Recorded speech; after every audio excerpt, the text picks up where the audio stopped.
जय हिंद। आज की इस वीडियो में हम लोग जीके के टॉप 50 क्वेश्चन को देखने वाले हैं, जिसमें आपका हिस्ट्री, इकोनॉमिक्स और पॉलिटी, जियोग्राफी का क्वेश्चन कवर किया हूँ। 50 क्वेश्चन जो कि आपका प्रीवियस ईयर और न्यू दोनों का कॉम्बिनेशन सेट है। तो आज की इस वीडियो को हम लोग स्टार्ट करते हैं। सक्सेस एंड के इस लेक्चर में आप सभी का स्वागत है। तो सबसे फर्स्ट क्वेश्चन है आपका, काकोरी कांड किस वर्ष हुआ था? तो काकोरी कांड आपका option A is the correct answer 1925 ईस्वी में हुआ था। नेक्स्ट है हमारा क्वेश्चन नंबर 2, राज्यसभा का पहला सत्र कब हुआ था? तो राज्यसभा का पहला सत्र option C is the correct answer 1952 ईस्वी में हुआ था। नेक्स्ट है हमारा क्वेश्चन नंबर 3, कर्क रेखा भारत के कितने राज्यों से होकर गुजरती है? तो option C is the correct answer 8। ठीक है, कर्क रेखा भारत के 8 राज्यों से होकर गुजरती है, ध्यान रखना इसको। अगला है क्वेश्चन नंबर 4, भारत का पहला गवर्नर जनरल कौन था? तो भारत का पहला governor general option C is the correct answer Lord William Bentinck था। अगला क्वेश्चन 5 नंबर, किस संविधान संशोधन द्वारा पंचायती राज व्यवस्था को संवैधानिक दर्जा मिला? Option C is the correct answer 73वां संविधान संशोधन। अगला है आपका, भारत की सबसे बड़ी जनजाति कौन सी है? तो आपका ये option C is the correct answer Bhil जनजाति। ठीक है, नेक्स्ट है हमारा 7 नंबर, महात्मा गांधी ने नमक सत्याग्रह की शुरुआत कहां से की थी? तो option B is the correct answer Sabarmati. Next है आपका 8 नंबर, भारत में ब्लैक सॉयल को क्या कहा जाता है? तो option D is the correct answer काली मिट्टी। ब्लैक सॉइल मीन्स उसका हिंदी मीनिंग काली मिट्टी ही होता है, इस चीज का ध्यान रखना। ब्लैक मतलब काला, सॉइल मतलब मिट्टी। ठीक है, तो 8 का option D is the correct answer. Next है हमारा 9 नंबर, संविधान का संरक्षण किसे कहा जाता है? संविधान का संरक्षण सिक्योरिटी किसे कहा जाता है?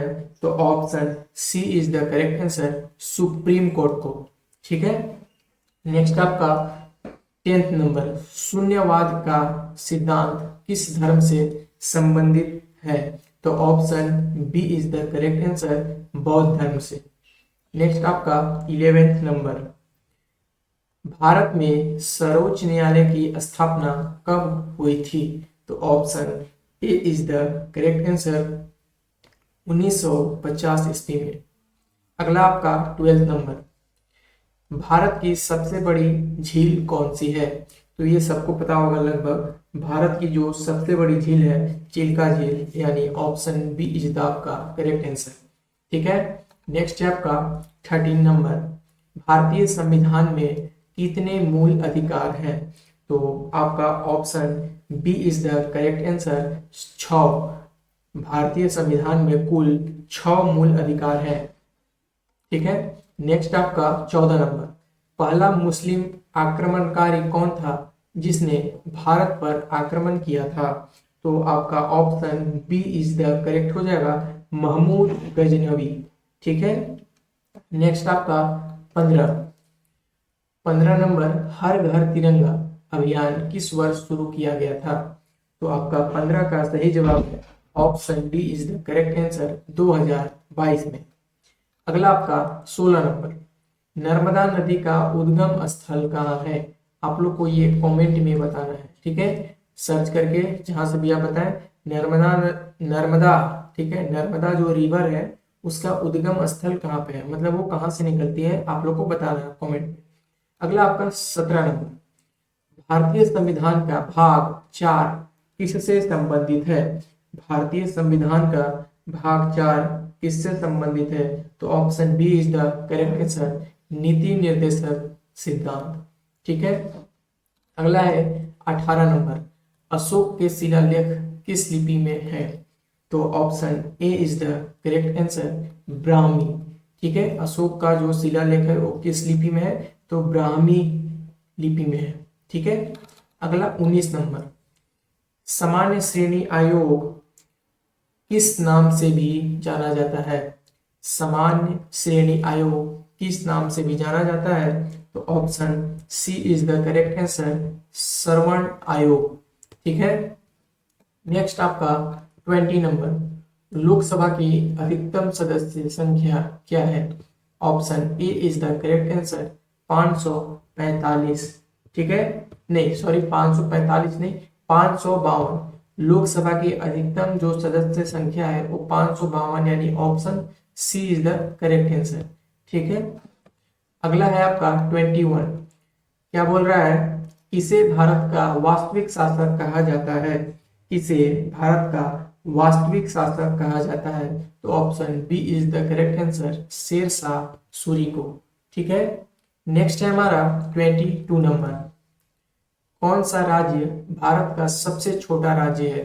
तो ऑप्शन बताने की जरूरत नहीं है, आप लोग को ये पता होगा।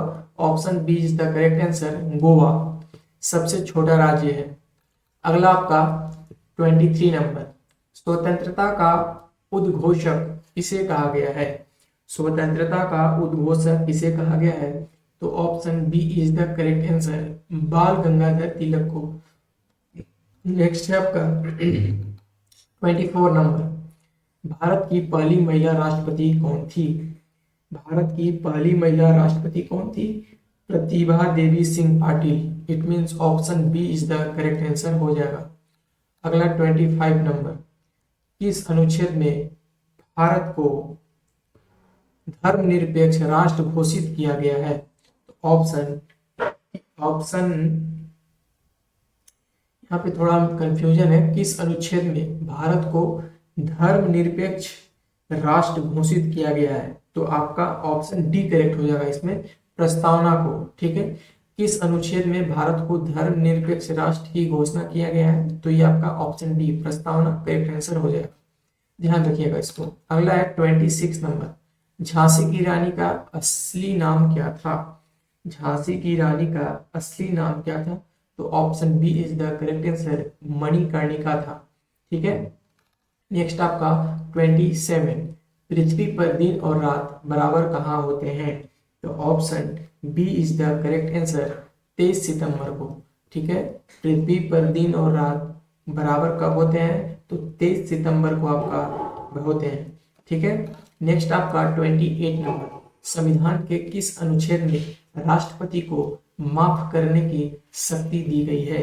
तो आपका option C is the correct answer, अनुच्छेद 72 के तहत राष्ट्रपति की क्षमादान शक्तियां हैं। अनुच्छेद 72 बोलता है राष्ट्रपति की क्षमादान शक्ति। It means option C is the आपका करेक्ट हो जाएगा। ठीक है। 29 नंबर, कोणार्क का सूर्य मंदिर किस राज्य में स्थित है? तो आपका option A is the correct answer, Orissa. अगला है 30 नंबर, किस अधिनियम द्वारा ईस्ट इंडिया कंपनी का शासन समाप्त हुआ?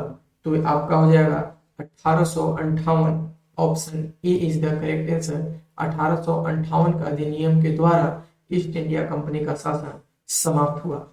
अगला, भारत का राष्ट्रीय पशु कौन सा है?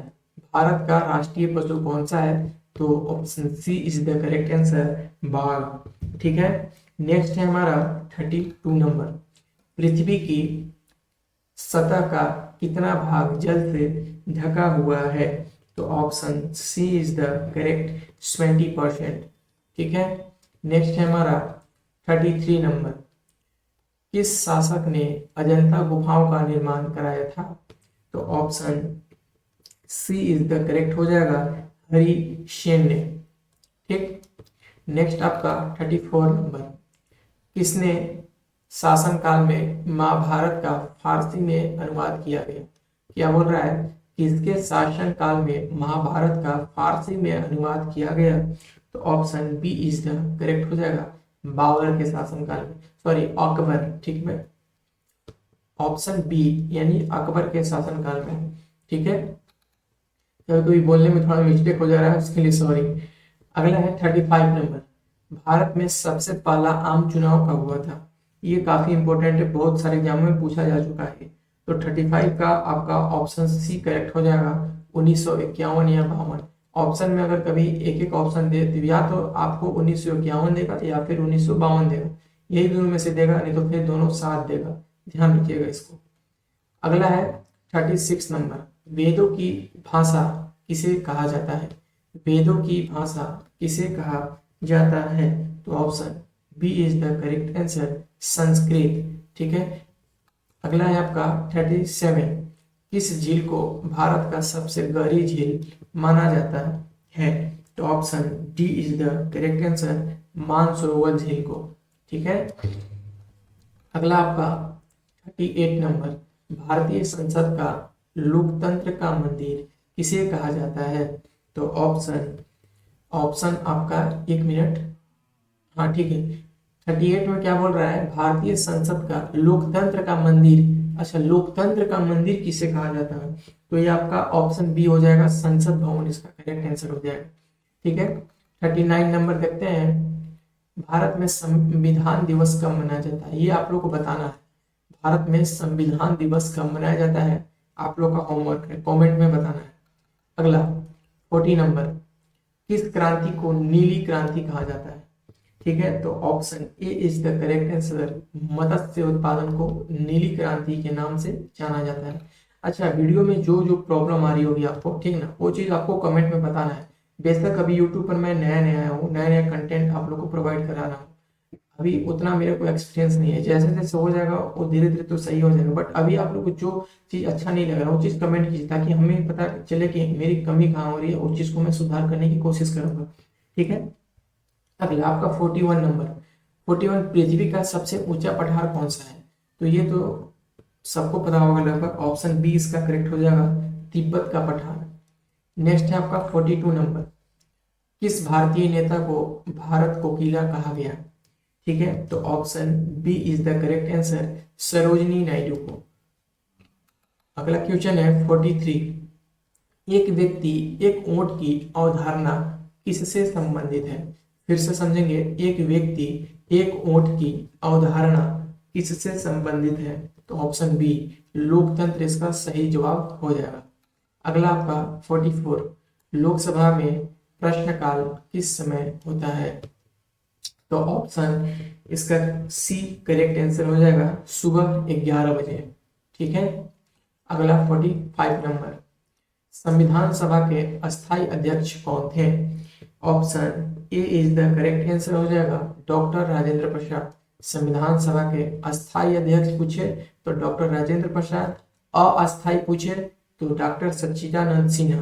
ध्यान रखिएगा इस चीज को। अगला है आपका 46 नंबर, 46 है, माउंट एवरेस्ट किस पर्वत श्रृंखला में है? तो माउंट एवरेस्ट आपका ऑप्शन नंबर सी करेक्ट हो जाएगा, हिमालय में। अगला है 47, संपत्ति का अधिकार अब क्या है? जो संपत्ति का अधिकार है वो अब क्या है? तो अब आपका कानूनी अधिकार हो गया। ठीक है। पहले क्या था? पैतृक अधिकार था, बट अब सब अब कानूनी अधिकार हो गया है। जो संपत्ति का अधिकार है वो कानूनी अधिकार अब हो गया है। इसको ध्यान रखिएगा, यहाँ से क्वेश्चन इधर उधर घुमा सकता है। अगला 48, किस शासन ने इलाहाबाद स्तंभ लेख खुदवाया था? तो option A is the correct answer, Samudragupta ने। ठीक है। नेक्स्ट आपका 49, कौन सा बंदरगाह प्राकृतिक बंदरगाह कहलाता है? तो option A is the correct answer, Mumbai. अगला आपका 50 नंबर, संविधान सभा का गठन किस वर्ष हुआ था? तो ऑप्शन आपका बी करेक्ट हो जाएगा, 1946 ईस्वी में। ठीक है। वीडियो कैसा लगा आप लोग को कमेंट में बताना है। 50 हमारा लास्ट क्वेश्चन हो गया है। ऐसे ही आपको इस चैनल पे साइंस, मैथमेटिक्स, सोशल साइंस, जिसमें एसएसटी मतलब हिस्ट्री, पॉलिटी, इकोनॉमिक्स, जियोग्राफी, और साइंस में ये आपका हो गया फिजिक्स, केमिस्ट्री, बायोलॉजी, जितना भी आपको प्रीवियस ईयर और जो जो मैं नया नया सेट ला सकता हूँ सब प्रोवाइड कराऊंगा धीरे धीरे। ठीक है। तो आप लोग को बस सपोर्ट की जरूरत है। तो आज की इस वीडियो में हम लोग यहीं तक रखते हैं, मिलते हैं किसी नए वीडियो के साथ। तब तक के लिए बाय बाय, टेक केयर।